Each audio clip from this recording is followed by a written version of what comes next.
Welcome to Fast Effect Double Speed Magic the Gathering from ELD's Time Vault Games. We have Gemmin on 8cast. I'm actually on camera here. Probably means we had 11 people for F&M or Wednesday Night Legacy hopping in to get rid of the bye. And what a great start here with Emery Lurker of the Lock, a blue Phyrexian Arena. I mean, this card is just going to draw a card a turn with a bauble at the worst case scenario. It also can accelerate you with ramp in the form of Lotus Petal or Mox Opal. Get back any artifact you want. I mean, it's just makes all of your threats essentially uncounterable. They'll just keep coming back. Wow, Thoughtcast as well. Really looking fantastic here for 8cast. And a Pithing Needle to shut down the Aether Vial. That is very strong. Aether Vial versus a deck with counterspells often is going to make the entire combo uncounterable. Drawing some extra cards off of his bauble triggers.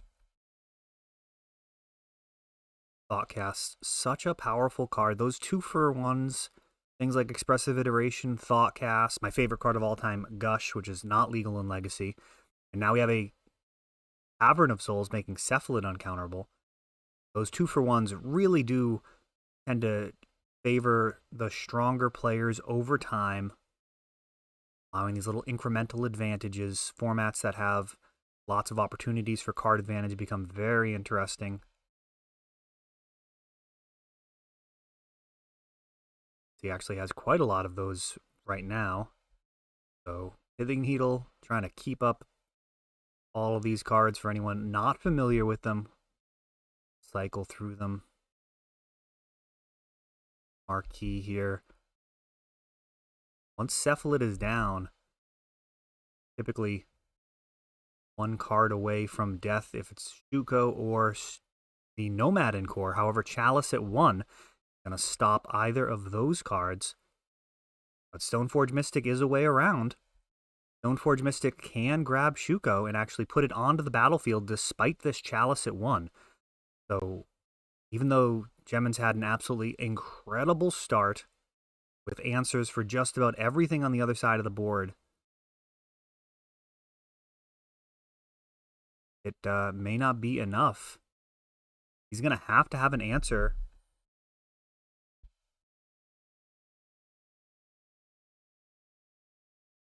Tapping all the things. Looks like we've got a Kappa Cannoneer coming down. Gets the counter.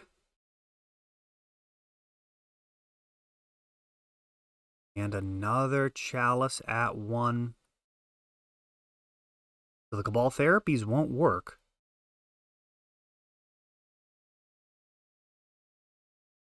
Start milling. So Chalice is going to stop the Cabal Therapy. So if Gemmin still has Force blue card in hand, he'll actually be okay. But he's scooping it up. He doesn't.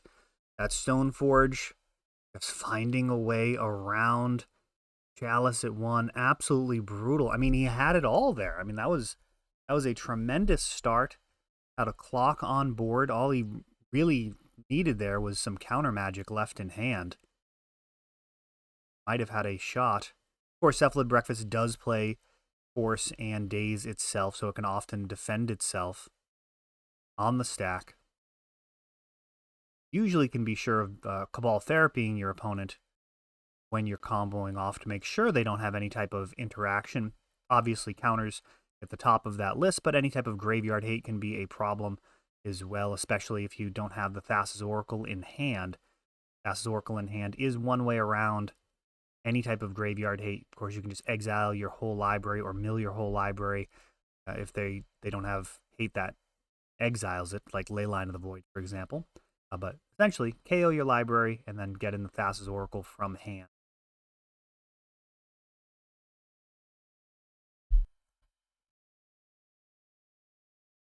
Gemmin will have the play here.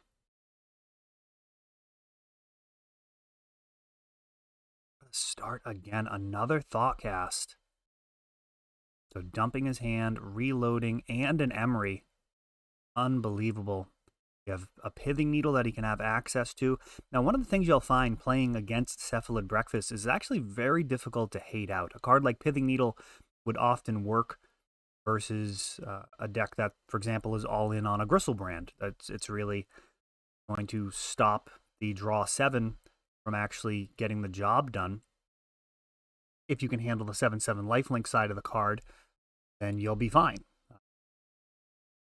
That's not the case with Cephalid Breakfast. If they have Shuko or Nomads, either one of those is going to get around what's not named. So you can play it naming Shuko, but then on the other side, they still have copies of Nomads in core that they can combo out using Cephalid. Similarly, Graveyard Hate, as I mentioned earlier, you can just get the Thassa's Oracle into hand. So it's actually really difficult to just completely stop this deck with a single card. I think humility would kind of be one of the few things that would really do the job there. Which is a lot to ask, resolving a 4-mana sorcery versus a deck that runs Force and Daze and can possibly kill you on the second turn. I mean, I know which side of the table I'd rather be on there. Everything going right again for Gemin. So there is a paradigm shift. I'm sorry, that's coming up. That is a prismatic ending.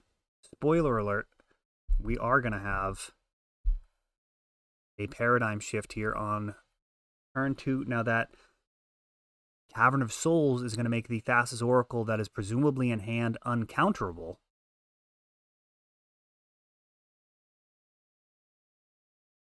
That is... Oh, look at this. Jamming paradigm shift on turn 2, backing it up with a Daze. Gemin had the Force for it. Now he's left with 2 cards in hand. But he does have an Urza's Saga. It's capable of pumping out some pretty big constructs. Right now, they'd be 5/5s at least. Perhaps counting the number of Force of Wills. Difficult to take in all of that information when rifling through. He can be sure that I've got a Thassa's Oracle in hand. Otherwise, Paradigm Shift doesn't make any sense. We've got Emery. Summoning Sick One being sacrificed to the Legend Rule.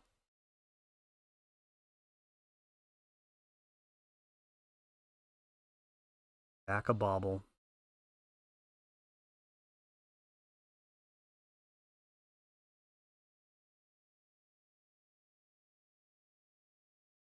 I'm not sure how many cards are left in the library. Dismember is a possibility to stop the Thassa's Oracle.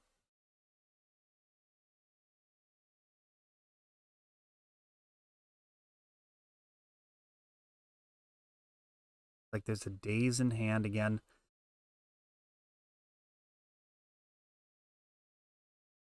Wow, just a Stoneforge Mystic. Seemed like it was maybe 3 cards in hand. Or 3 cards in library. Maybe it was 2. It's not a lot. So Thassa's Oracle could be played. The reason not to do that is potentially removal on the other side of the table. Removal on the other side. Big problem. Aether Spellbomb. And man, that Chalice at 1 actually is a little bit of an issue here. Aether Spellbomb could bounce this Stoneforge Mystic and bounce the Thassa's Oracle on the following turn in response to her ETB trigger. There's definitely more than 1 card left in the library, so Chalice at 1, not super exciting here. Of course, Chalice at 2 is not going to really do anything anyways at this point. So, Gemin swinging.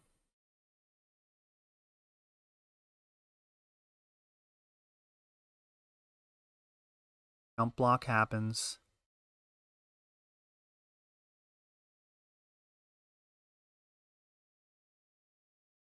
at least 8.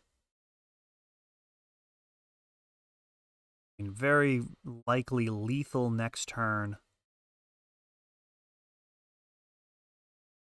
But no, a prismatic ending actually stops that. Did have a force and daze battle over paradigm shift.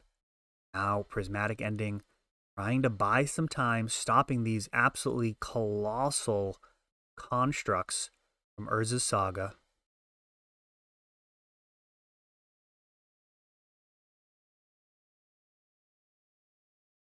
I think it's a 10-10. Down to 9, and now with no cards left in library, that Cavern of Souls makes an uncounterable Thassa's Oracle. And that is a wrap. There's not too much you can do to interact with that at that point. It's uncounterable. There's no cards left in the library. Even if you get rid of the Thassa's Oracle, that ability is still lethal as Cephalid Breakfast. And that's not exactly how you draw it up, but it does get to show some of what the deck is capable of. Comes to being resilient when things go a bit out of hand.